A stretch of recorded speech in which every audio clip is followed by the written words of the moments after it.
Don't move, follow me. The boy's voice was barely louder than a whisper, but something in it made Richard Calloway stop in the middle of his own driveway. He had been walking toward the silver town car waiting at the gate, briefcase in one hand, phone in the other, his mind already 3 hours ahead in a boardroom across the city. Now he was standing perfectly still on the polished stone path, looking down at a small boy in a faded blue shirt who had appeared from behind the rose hedges like he had been waiting there for hours. "What did you say?" Richard asked. He recognized the boy, or at least he thought he did, the housekeeper's son, maybe 10 years old. He had seen him a few times helping his mother carry laundry baskets across the back lawn, but he could not remember ever speaking to him directly. "Don't move," the boy repeated, even quieter this time. "Please, sir, follow me. Don't let the man at the gate see you." Richard glanced toward the gate. His driver was standing beside the town car, holding the rear door open, looking down at his phone. Nothing seemed wrong. Nothing seemed out of place. The morning was bright. The sky was clean. The engine of the car was humming softly the way it always did when his driver had been waiting for more than 2 minutes. "Son, I'm late for a meeting," Richard said, trying to keep his voice patient. "Whatever this is, can we talk about it tonight?" The boy did not let go of his sleeve. His fingers were small, but his grip was firm, and his eyes were not the eyes of a child playing a game. They were the eyes of someone who had not slept the night before. "If you go to that car," the boy whispered, "you won't come back. I heard them say it last night. In the kitchen, please, sir." Richard felt something cold pass through him, but he pushed it away. He had built his entire life on logic, on numbers, on the discipline of not reacting to surprises. He was the founder of one of the largest private logistics firms on the East Coast. He did not change his schedule because a child told him to, but something about the way the boy was holding his sleeve made him look once more at the car at the gate. And this time he looked carefully. The car was the same model, the same color, the same plate as far as he could tell from this distance. The driver was the same height, the same build, wearing the same dark jacket. Everything was as it should be, except for one thing. His regular driver, a man named Anthony who had worked for him for almost 4 years, always wore a small silver ring on his left thumb, a gift from his late father. Anthony was not a man who took the ring off, not even when he washed dishes or worked on his car. Richard had once teased him about it at a Christmas party, and Anthony had told him the story behind it, and Richard had felt slightly embarrassed for joking.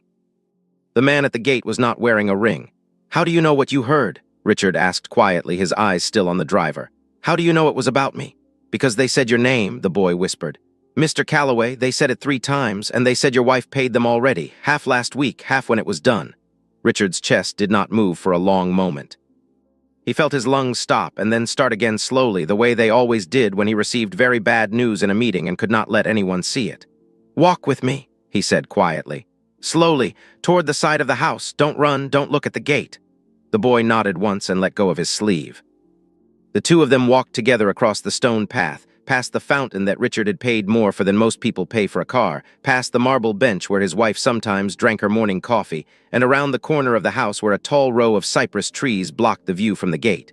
When they were behind the trees, Richard knelt down so his eyes were level with the boy's. "What's your name?" he asked. "Elijah, sir." "Elijah."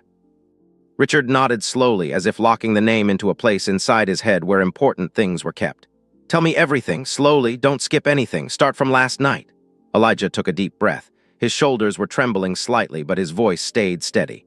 "My mom was making tea in the kitchen," he said. "It was late. I was supposed to be sleeping, but I came down because I forgot my book." The lights in the kitchen were off, but I could hear voices on the back patio. 2 people, a woman and a man. The man was not from the house. I had never heard his voice before, and the woman was Mrs. Calloway. Richard kept his face very still. "She said," Elijah continued, "everything is ready for the morning. She said the driver had been replaced. She said her husband would be in the car at 8:30, and that he would not notice because he never notices anything in the morning, because he is always reading his phone." Elijah paused, and his eyes filled with something that looked older than 10 years. "And then she said, sir, that after today she would finally be free." Richard Calloway stayed very still behind the cypress trees, listening to his own heartbeat in his ears, and felt the entire shape of his life shifting underneath him like a floor that had just stopped being solid. For a long moment, Richard Calloway did not speak. He stayed crouched behind the cypress trees, one hand resting on the cold stone of the garden wall, the other still holding his briefcase as if it were the only thing connecting him to the world he had walked out of 3 minutes earlier. The sound of the town car's engine drifted softly from the gate, patient, mechanical, indifferent. "Elijah," he said quietly. "Do you have anything else? Anything you can show me? A note, a picture, anything?" The boy hesitated. He looked down at his shoes for a second, then reached into the front pocket of his shirt and pulled out a small black object. It was an old phone, the kind that had been new maybe 6 years ago, with a cracked screen held together by clear tape along the corner. "My mom gave me this one when she got her new one," Elijah said. "It still records sound. I was scared, so I pressed the button. I held it near the door." Richard took the phone carefully, the way a man might handle a piece of glass that had been pulled out of a wound. He looked at the screen. There was a single audio file saved from the night before, 11 minutes and 42 seconds long. "You recorded it," Richard said. "I didn't know what else to do, sir. I thought if I told my mom, she would say I was dreaming. I thought if I told nobody, then nobody would believe me later." Richard nodded slowly. He pressed play. The first thing he heard was the sound of dishes settling in a sink, and then almost immediately the soft sliding noise of the patio door. Then his wife's voice, calm and warm in the way she always spoke at dinner parties, saying something he could not quite make out at first. He raised the volume. "Has to look ordinary. He has to walk to the car himself. If anything is forced, if anything looks wrong, the police will find it within a day. He has to get in willingly." Then a man's voice, deeper, slower, careful in the way a person sounds when they are reading from a list they have memorized. "He will. 8:30 is his window. He never varies. He walks out, he opens his email, he gets in the car. The new driver knows the route. There's a place outside Hartwick where the road bends along the reservoir. The car will stop there. The rest happens after." A pause. A small sound that might have been ice in a glass. "And the policy?" the man asked. "It pays out after 7 months," his wife answered. "Accidental death, double indemnity. The lawyers have already reviewed it. There is no contest because there is no other beneficiary. I am the only one. The house, the company shares, everything moves through the trust to me. The board cannot stop it. They tried to put protections in 2 years ago, but he signed them away during the merger." He never read the third page. Richard closed his eyes. He remembered that day. He remembered signing a stack of documents at a hotel desk in Boston while a junior lawyer pointed at the lines. He remembered being told that the third page was administrative language, standard, nothing to worry about. He remembered feeling tired and not asking. The recording continued. "And after?" the man's voice asked. "When everything is settled?" "Then we wait," his wife replied. "A year. Maybe longer. We do not appear in the same room for at least 18 months. We say nothing. We change nothing. Patience is what makes this work." The recording went on a little longer, but Richard stopped the playback. He did not need to hear the rest. He had heard enough to know that whatever life he had been living that morning, that life had ended sometime during the night while he was asleep upstairs. He looked at Elijah, who was watching him with the patient eyes of someone who had been waiting all morning to be believed. "Your mother," Richard said carefully. "Does she know you recorded this?" "No, sir." "Did she hear them too?" "I don't think so. She had the kitchen radio on. She was making tea. I think she heard nothing." "Good," Richard exhaled slowly. "I need you to keep it that way for now. Do you understand? Not because your mother would do anything wrong, but because the more people who know, the more people are in danger." Elijah nodded. He had the kind of seriousness in his face that did not belong on a child. Richard slipped the old phone into the inside pocket of his jacket. Then he stood up slowly, brushed the dust off his trousers, and looked out through a gap in the cypress branches toward the front gate. The town car was still waiting. The driver had finished with his phone now and was looking toward the house, no longer relaxed, his weight shifting from one foot to the other in the small way a man does when he has been told to wait somewhere for a specific reason and is starting to wonder why he is still waiting. Richard took out his own phone and tapped a single name from his favorites. The line rang twice. "Richard, you should be in the car already. The Hartwick meeting starts at 10. Marcus." Richard's voice was very calm. "I am not going to Hartwick today. I need you to do something for me, and I need you to do it without telling anyone in the office. Not Helen, not the legal team, no one." There was a pause on the other end. Marcus Vale had been his lawyer for 19 years, and he had only heard Richard speak in this exact tone twice before. Once during the takeover battle in 2014, and once on the night Richard's mother died. "Tell me," Marcus said. "I need everything on my life insurance policy, every change made in the last 2 years, every signature, every adjustment to the beneficiary clause, and I need it in the next 90 minutes. "Richard, what is happening?" Richard looked down at Elijah, who was looking back up at him with the same steady eyes. "Something I should have noticed a long time ago," he said. Marcus did not waste time with more questions. He said only, "90 minutes, stay where you are," and ended the call. Richard stood behind the cypress trees, holding the silent phone in his hand. He could feel his own pulse in his fingertips. He had negotiated against governments. He had bought companies and sold them in the same week. He had walked into rooms full of people who wanted him to fail and walked out with their signatures on his paper. None of it had prepared him for the simple act of standing 20 feet from his own front door and not knowing who in his house wanted him alive. His phone rang. The screen lit up with a single word, Vivian. He almost did not answer. But he understood in the same calm and distant way he had understood the recording that not answering would tell her something. She would call the driver. The driver would walk up to the house. The plan would shift, and whatever advantage he had right now would disappear into the morning air. He pressed the green button. Vivian. Richard, where are you? The driver just texted me. He says he has been at the gate for almost 10 minutes. Her voice was warm, patient, slightly amused the way a wife sounds when her husband has forgotten where he put his keys again. I came back inside, Richard said. I forgot a folder for the Hartwick meeting. I think I left it in the study. Oh, do you want me to come help you find it? No, stay where you are. I will be out in 2 minutes. Hurry, darling, you know how traffic gets. I know. He ended the call and looked down at Elijah, who had not moved. She is in the house, Richard asked quietly. She was on the back patio 20 minutes ago, Elijah said. When I saw your car pulling around to the front, I came to find you. I did not see where she went after. Richard nodded slowly. He thought for a moment. Elijah, he said, I need to see her one more time. I need to see her with my own eyes before I do anything else. Do you understand why? The boy thought about it. Then he nodded. Because if you don't see her, he said, you might still believe she didn't do it. Richard looked at him for a long second. He realized that this child, in a faded blue shirt with a cracked phone in his pocket, had just described the exact shape of his hope in fewer words than Richard could have used. Yes, Richard said. Exactly. They moved together along the back of the house, staying close to the wall, ducking under the low windows. Richard had not crouched like this since he was a boy himself, hiding from his father in the cornfield behind the small house in Macon where he had grown up. He was surprised at how easily his body remembered. They reached the corner of the south wing. From there, through a screen of climbing jasmine, they could see the back patio, the long stretch of lawn that led to the gardener's shed, and the white wrought-iron table where Vivian sometimes had her morning coffee. She was there. She was not alone. The man sitting across from her was the man whose voice had been on the recording. Richard knew it before he could explain how he knew it. He was tall, lean, somewhere in his early 40s, with the kind of carefully kept hair that men have when they spend more time on their appearance than they admit. He was wearing a dark gray jacket over a black shirt, and his hands were resting on the table near hers, not touching, but close enough that anyone watching would understand. Vivian was smiling.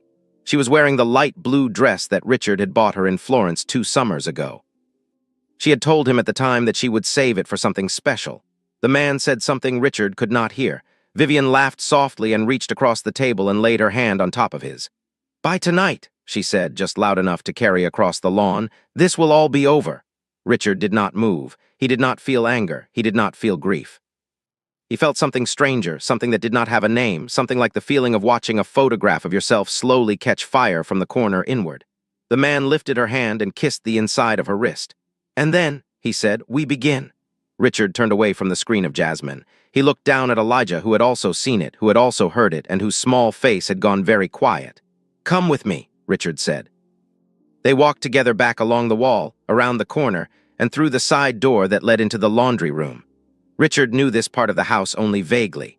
He had spent 26 years living here and could not have told anyone, before this morning, what the laundry room looked like. He found this fact almost funny in the cold and distant way he was finding many things funny right now. He took out his phone again and tapped a different name. Anthony, he said when the line picked up. I need you to listen carefully and not ask questions yet. Are you at home? Yes, sir, I'm off today. You told me last week, remember? You said the company was sending a car from a different service because mine is in for service. I figured you got the dates mixed up, but I didn't want to call and bother you about it. Mr. Calloway, is something wrong? Richard closed his eyes for a brief moment. There it was. The lie had been planted last week by someone who had access to his schedule, his phone, and his trust. Anthony, he said, your car is not in for service, is it? No, sir, it's in my driveway right now. I thought so. Richard exhaled slowly. I need you to drive over here, park 1 street away. Do not come up to the gate. I will call you again in a few minutes and tell you what to do next. Richard ended the call with Anthony and stood very still in the laundry room. Through a small window above the dryer, he could just see the corner of the front gate. The town car was still there. The fake driver was still standing beside it, waiting for a man he believed would walk out, get inside, and not see his own home again. Richard turned to Elijah. The boy was standing near a stack of folded towels, his small back pressed against the wall, watching him. Elijah, Richard said softly, I need you to do something very important, and I need you to do it the way I tell you. Can you do that? Yes, sir. Go to your mother. Tell her you are not feeling well. Tell her your stomach hurts and that you want to lie down. Do not lie about anything else, just that. Then stay in your room until I come and find you. If anyone at all, comes and asks where I am or what I am doing today, you say you have not seen me since breakfast. Can you do that? Elijah thought about it. Then he nodded. Yes, he said, I can do that. Good. Richard knelt down again the way he had behind the cypress trees so that his eyes were level with the boys. Listen to me. What you did this morning was the bravest thing I have ever seen anyone do. I want you to remember that. Whatever happens in the next few hours, whatever you hear, whatever you see, I want you to remember that you saved a man's life today, and that nothing that happens after this changes that fact. Do you understand? The boy's eyes were very wide and very still. Yes, sir. Good, go. Elijah turned and walked out of the laundry room. Richard heard the soft sound of his shoes on the tile, then on the wooden floor of the hallway, then nothing. He stayed where he was for almost a full minute, listening to the house. It was strange how a house could feel familiar for 26 years, and then in the space of a single morning feel like the inside of a stranger's body. Then he straightened his tie, picked up his briefcase, and walked out of the laundry room. He did not go to the front door. He went to his study first, because that was where the missing folder was supposed to be. He stood in the study for 30 seconds, opened and closed a drawer, walked to the bookshelf, walked back. He was setting a small piece of evidence in his own mind, the way a chess player sets a piece without yet knowing how he will use it. He did not yet know who in this house was watching, but he wanted there to be a trail of him doing exactly what he had said on the phone. Then he walked to the front foyer. Vivian was already there. She had come in from the patio and was standing by the long mirror adjusting an earring. She turned when she heard him. There you are, she said warmly. Did you find it? For one long second, Richard looked at her. He looked at the woman he had married in a small chapel in Virginia, the woman who had cried during his mother's funeral, the woman who had once held his hand in a hospital waiting room for 14 hours without letting go. He looked at her and he saw, beneath the soft and familiar smile, the cool calculation of a person measuring whether a problem had been solved. He had spent his career reading faces across boardroom tables. He could not understand how he had never read this one. I found it, he said. He held up the folder he had picked off his desk in the study. It contained nothing important, just printed copies of a quarterly forecast that had already been emailed to him 3 days ago. But Vivian did not know that, and she nodded. Good, she said. Now go, you'll be lucky to make it on time. I know. He took a small step closer to her the way a husband does when he is about to leave for the day. He kissed her on the cheek lightly, just below the ear. Her perfume was the same one she had worn for 9 years. He had bought her the last 3 bottles himself. I love you, she said. He did not answer that. He could not. He simply smiled, the small private smile he had used 1,000 times before, and turned toward the door. He walked out onto the front steps. The town car was 30 feet away. The fake driver had straightened the moment he saw the door open, and was now standing beside the rear door with one hand on the handle. Richard walked down the steps slowly, looking at his phone the way he always did in the morning. He scrolled through emails he was not reading. He did this for the length of the path. He did this until he was perhaps 15 feet from the car. And then, without breaking his pace, without looking up, he changed direction by about 10 degrees, just enough to pass the car and continue toward the small pedestrian gate on the far side of the driveway. The fake driver hesitated. Richard could feel it without looking. The man had been told exactly what would happen. The man had been told that Richard would walk to the car without looking, would get in without looking, would close the door without looking. The man had not been told what to do if Richard walked past him. Mr. Calloway, the driver said. Richard kept walking. He raised the phone slightly to his ear as if taking a call and said in a clear and ordinary voice, Yes, I'm walking out now. No, I'll meet you at the corner. The driveway is blocked. He pushed open the pedestrian gate and stepped out onto the street.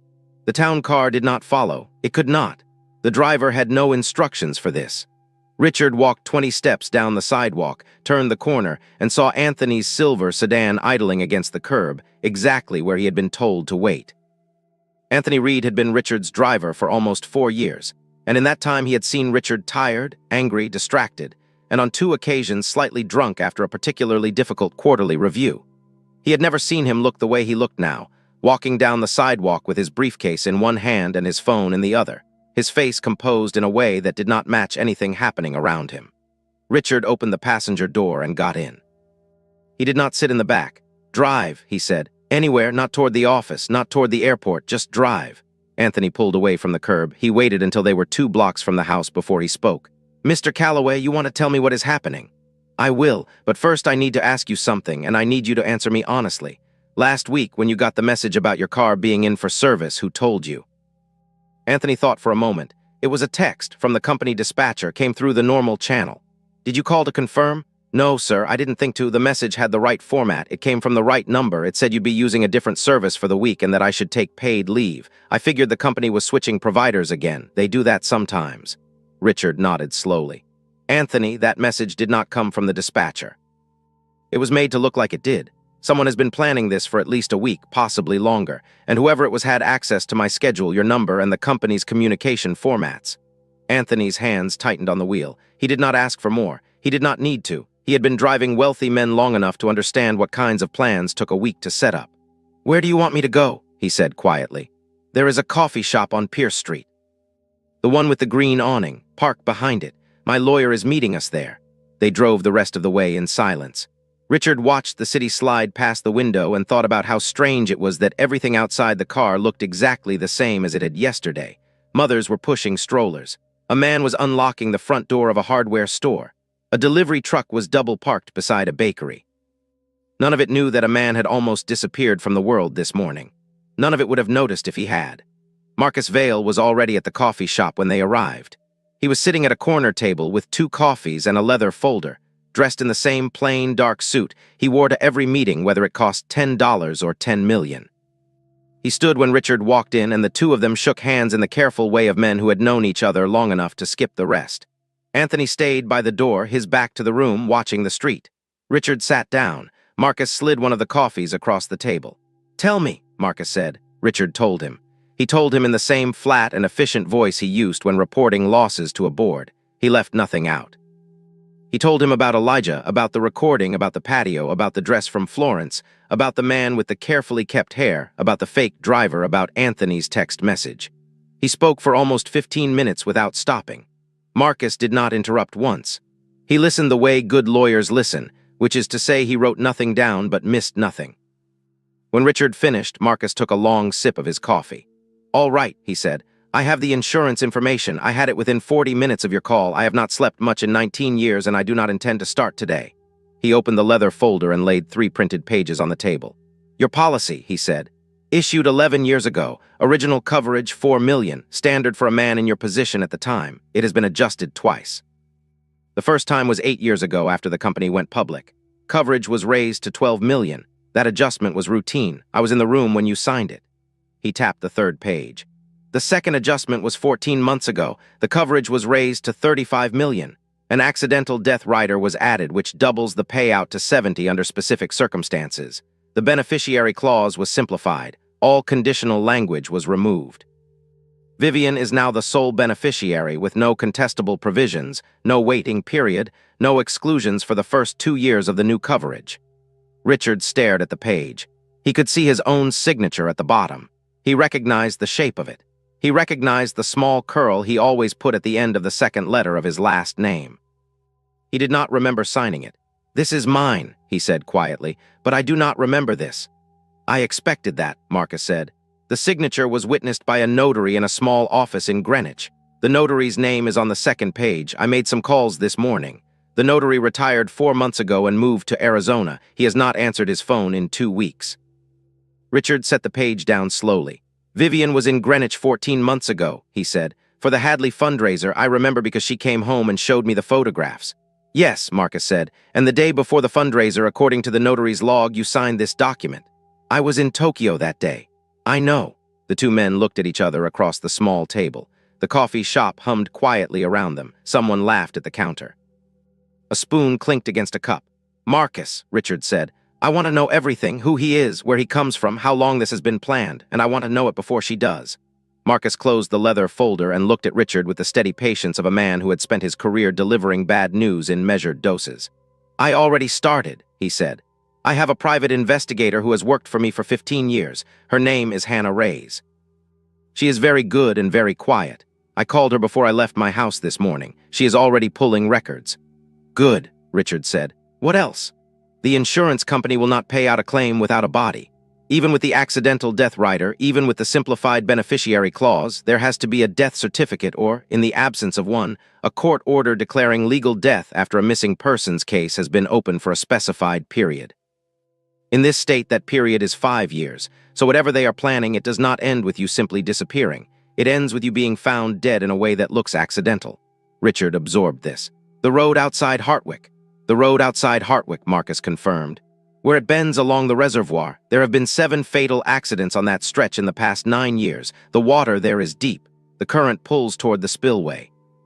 Cars have been recovered weeks later, sometimes months.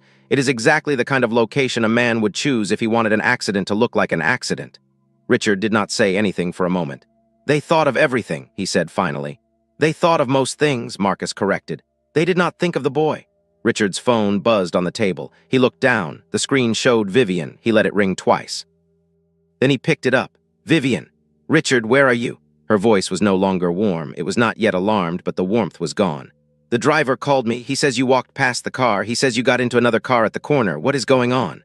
There was a problem with the car, Richard said calmly. I noticed something was off. A different driver, a different plate. I called the company and they had no record of the change. I thought it was safer to leave. I am with Marcus now. We are sorting it out. There was a small silence. Richard could almost hear her mind working on the other end of the line. He could almost see the small calculations she was making, the same calculations she had probably made 100 times in the past year, weighing what she could say against what she could not, what she could explain against what would expose her. That is very strange, she said. Are you all right? I am fine. Do you want me to call the police? Not yet. Marcus is handling it. The company is investigating. I will be home this afternoon. Richard. Her voice softened, became careful and tender in the way that he now understood was a kind of weapon. I am worried. Please come home. Whatever this is, we can figure it out together. I know we can, he said. I will see you soon. He ended the call and set the phone face down on the table. He looked at Marcus. She does not know yet, Marcus said. No, she knows the plan failed. She does not know I heard the recording. Good. Keep it that way for as long as you can. The longer she believes you suspect only the driver and not her, the more time we have to gather what we need. Richard nodded slowly. Then he looked toward the window of the coffee shop at Anthony standing patiently by the door. There is a boy, he said. At the house, the one who told me. Yes. He went to his room. I told him to stay there, but his mother works in the house.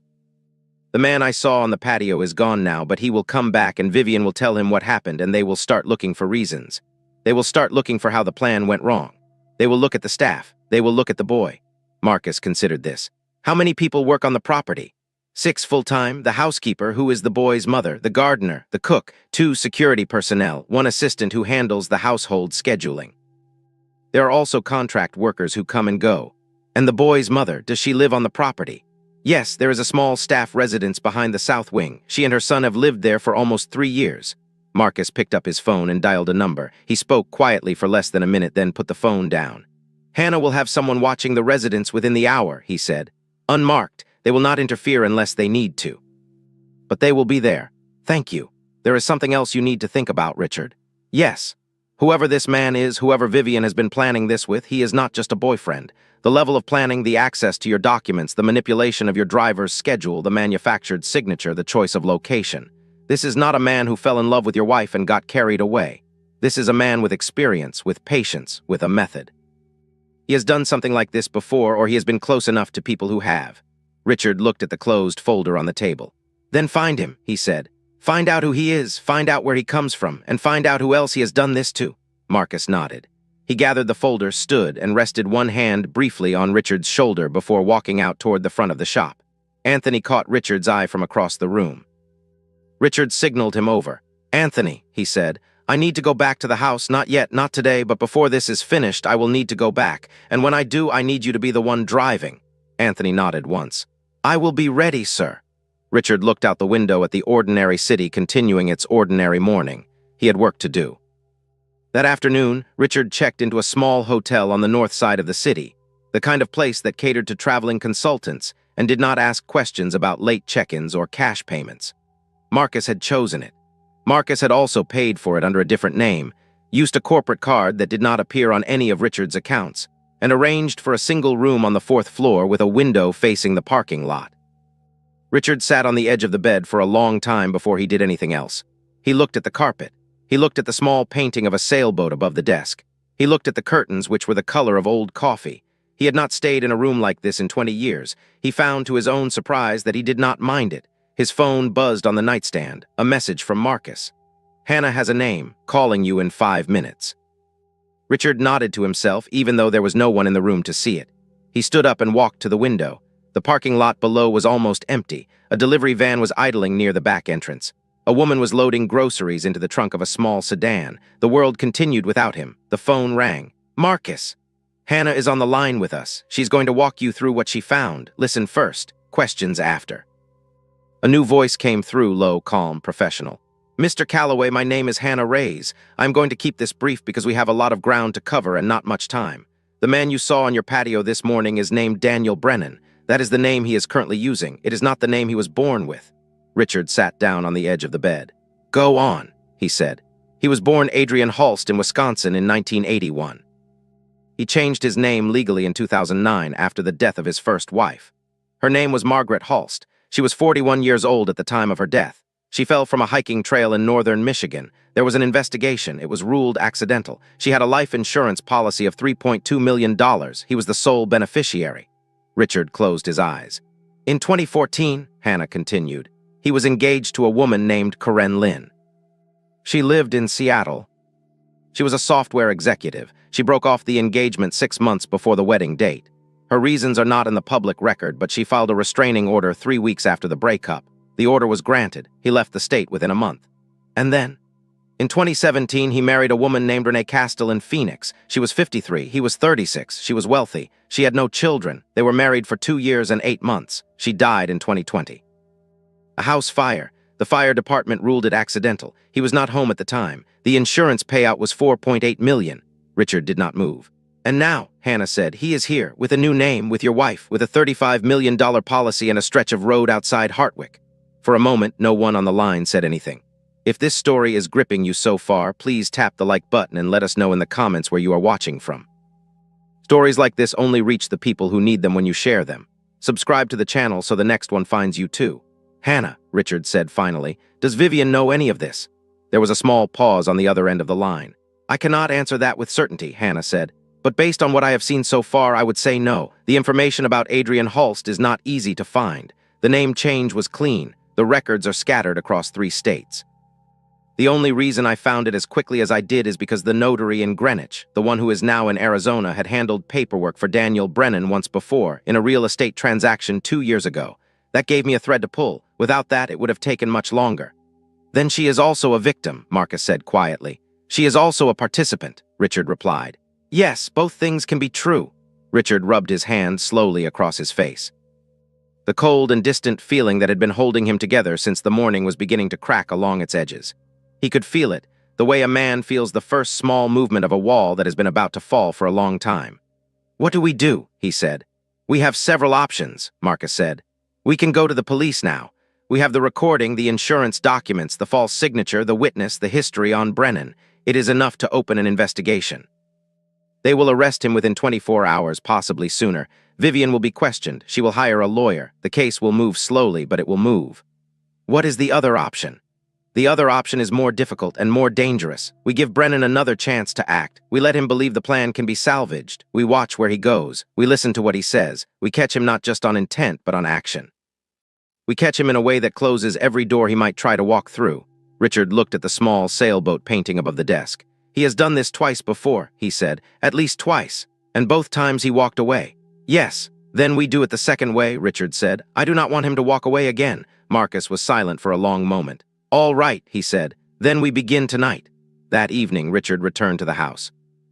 Anthony drove him through the front gate at 6:45, the way he had 1,000 times before. Richard sat in the back seat with his briefcase on his lap, and his face composed in the careful neutrality he had practiced for an hour in front of the small mirror in the hotel bathroom. Vivian was waiting for him at the front door. She had changed. She was wearing soft gray pants and a cream sweater, and her hair was pulled back the way she wore it when she did not want to look like she had tried. She came down the steps and took both of his hands. "Thank God," she said. "I have been worried sick all day." "I am all right," he said. "What happened with the car? Did you find out anything?"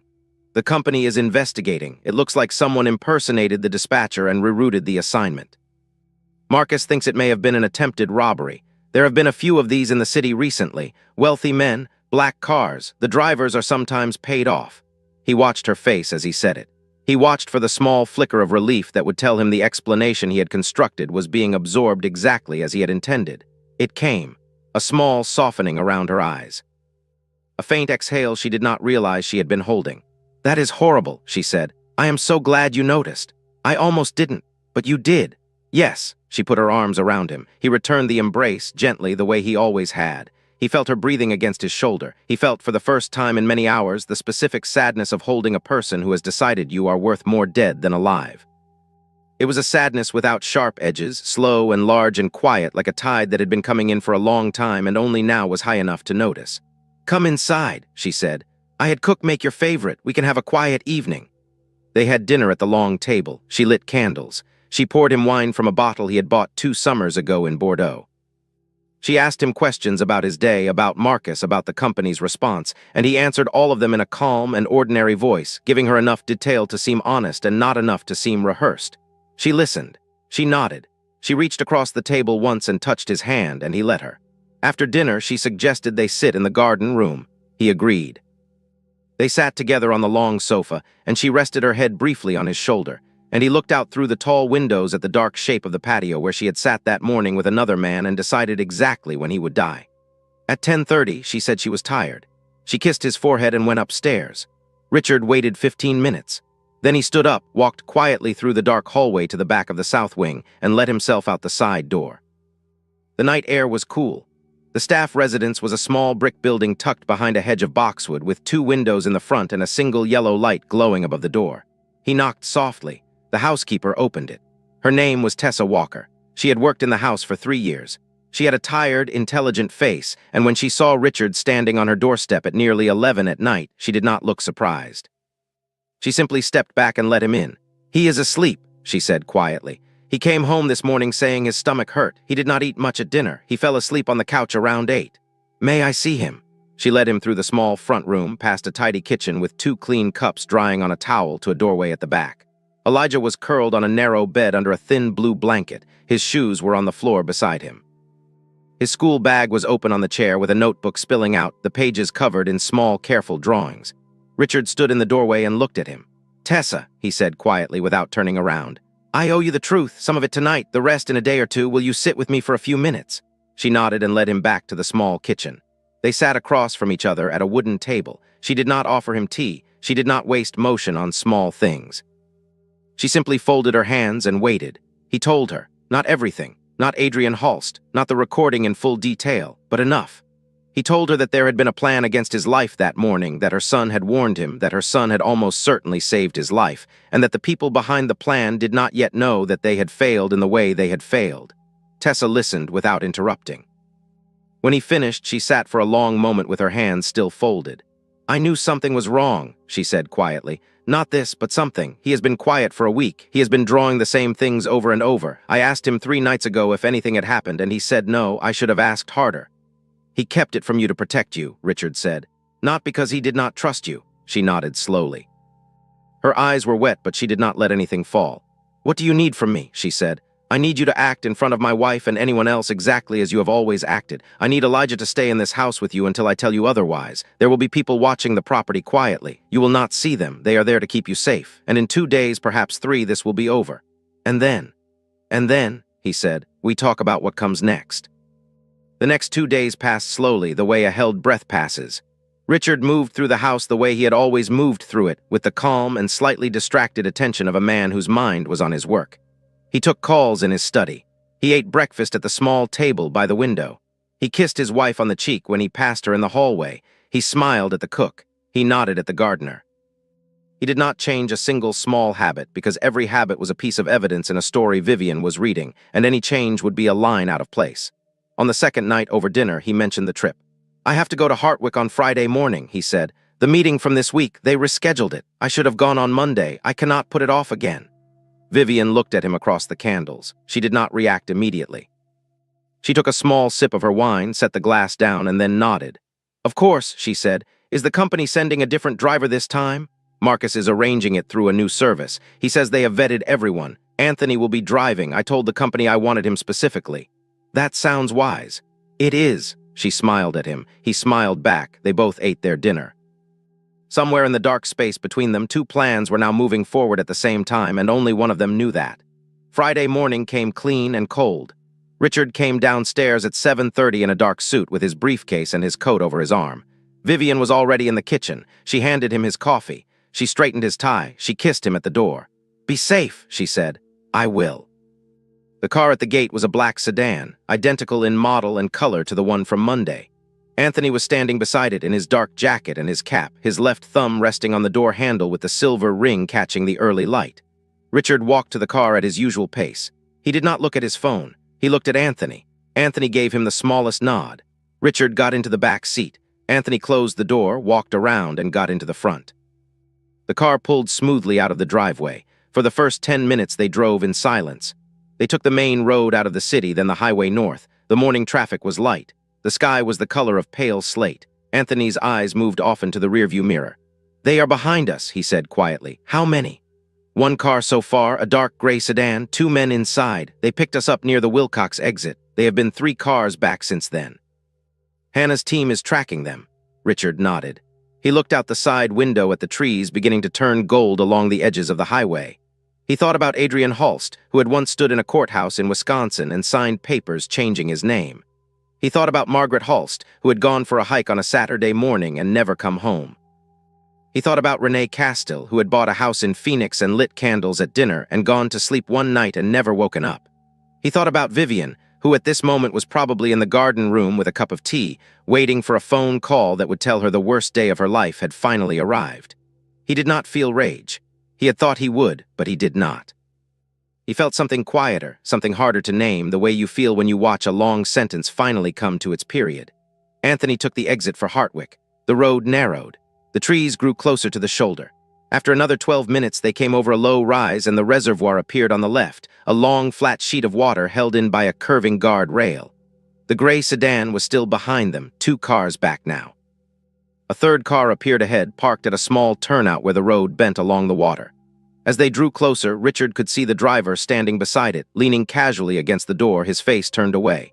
He was the same man who had stood at the gate on Monday morning. Same height, same dark jacket, same wrong hand on the door handle. "There he is," Anthony said softly. "Keep driving past." Anthony drove past. The man at the turnout straightened slightly as they went by, then turned and got into his car. In the side mirror, Richard watched the gray sedan 3 cars back signal and slow. "Now," Richard said. Anthony pressed a small button on the dashboard. 2 black SUVs that had been parked a quarter mile down the road pulled out and blocked both lanes. The gray sedan braked hard. The car from the turnout pulled out behind it and was immediately boxed in by a third unmarked vehicle that had been following from a side road. It happened very fast and very quietly. There were no sirens. There were no flashing lights yet. Men and women in plain clothes stepped out of the SUVs with calm and practiced efficiency. The gray sedan was opened. The 2 men inside were pulled out and put on the ground. The driver from the turnout was already out of his car with his hands raised. Anthony pulled to the side of the road and stopped. He turned in his seat to look at Richard. "It is over," he said quietly. "No," Richard said. "Not yet." He took out his phone and called Marcus. "Marcus, they have the men on the road. Tell Detective Sandoval he can move on the house." Then he closed his eyes and leaned his head back against the seat, just for a moment, and listened to the wind moving over the surface of the reservoir. When Richard arrived back at the house an hour later, Anthony driving slowly through the open gate, the front of the property was already filled with quiet activity. 2 unmarked cars sat near the steps. A pair of plainclothes officers stood by the front door. Detective Sandoval, a woman in her 50s with short gray hair and the patient, watchful face of someone who had seen the worst of people and chosen not to be surprised by it anymore, was waiting for him on the front walk. "She did not run," the detective said quietly as Richard stepped out of the car. "She did not call anyone. She was sitting in the garden room when we came in." She looked at us for a long moment and then she said only one thing. "What did she say?" She said he told me he had done this before. She said it twice as if she needed to hear herself say it. Then she stood up and put her hands behind her back without being asked. Richard nodded slowly. He did not feel triumph. He did not feel vindication. He felt more than anything a deep and ordinary tiredness, the kind a person feels at the end of a long journey that should never have been necessary. They led Vivian out of the house a few minutes later. She walked between two officers, her head not bowed but not raised, her face neither defiant nor pleading. As she passed Richard on the front walk, she stopped for the briefest second. She did not speak. She only looked at him. And in that look he saw, for one strange and final moment, the woman she had been 26 years ago in a small chapel in Virginia holding his hand. Then she walked on, and the officers helped her into the car, and the car drove away. Richard stood on the front walk for a long time after it was gone. The case moved faster than any of them expected. Adrian Halst, who had introduced himself to Vivian as Daniel Brennan, was charged within 48 hours with conspiracy, attempted murder, insurance fraud, and identity fraud. The two cases from Michigan and Phoenix were reopened. New evidence was found in both. The driver from Monday morning made a deal and named everyone. The recording from a small cracked phone in a boy's pocket became the cornerstone of the prosecution. Vivian was charged as a co-conspirator. She did not contest the charges. Her lawyer told the court she wished to enter a plea. The judge accepted it. Richard did not attend most of the proceedings. He had been there once at the first hearing, and that had been enough. There were some things he had decided that a man did not need to watch twice to understand. In the weeks that followed, the house changed. Not in the way houses change after a death, but in the way houses change after a long fever finally breaks. Richard moved his bedroom to a smaller room on the east side, where the morning sun came in through clean windows. He sold the cars he did not use. He gave Anthony a permanent position with the company, with a salary that made Anthony argue with him for 20 minutes before accepting. He hired a new household manager, an older woman named Doris who had run a small bed and breakfast in Vermont for 30 years, and the house began, for the first time in a long time, to feel like a place where people actually lived. Tessa Walker stayed. Richard had asked her if she wanted to, and she had taken 3 days to think about it, and then she had said yes. She moved into a larger residence on the property, a small cottage with a real fireplace and a sunroom in the back. Elijah enrolled in a new school in the fall. Richard paid for it, and for the one after it, and for whatever would come after that. He did not call it a gift. He called it an investment in someone who had already proven what kind of person he would become. In the spring, almost 6 months after the morning behind the cypress trees, Richard walked out into the garden one Saturday and found Elijah sitting on the low stone wall near the greenhouse, a notebook open on his knees. He was drawing the new rose bushes that Tessa had planted along the south fence. Richard sat down beside him. "You still draw," he said. "My dad used to draw," Elijah said. "My mom told me. He died when I was little. She said he drew on everything, receipts, napkins, the backs of bills." Richard had not known this. He nodded slowly. "Then you come by it honestly," he said. They sat in silence for a long moment, watching the wind move through the leaves. "Mr. Calloway," Elijah said quietly. "Yes. Do you ever still feel scared about that morning?" Richard thought about the question. He thought about it for a long time because the boy deserved a real answer. "Sometimes," he said. "Not the way I felt it then. But sometimes I wake up at night, and I remember the sound of the engine at the gate, and I think about how close I came to walking past you and not stopping.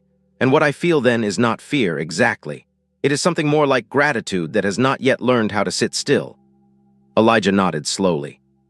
He understood in the way that children sometimes understand things adults cannot put into words.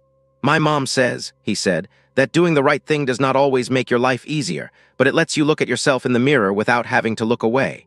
Richard looked out across the garden at the greenhouse glowing softly in the spring light. "Your mom is right," he said. "She has been right about almost everything." This story is a reminder that the most dangerous threats in our lives rarely arrive as strangers. They wear familiar faces, share our dinners, and know our schedules. And it reminds us that courage does not come from size or status or wealth.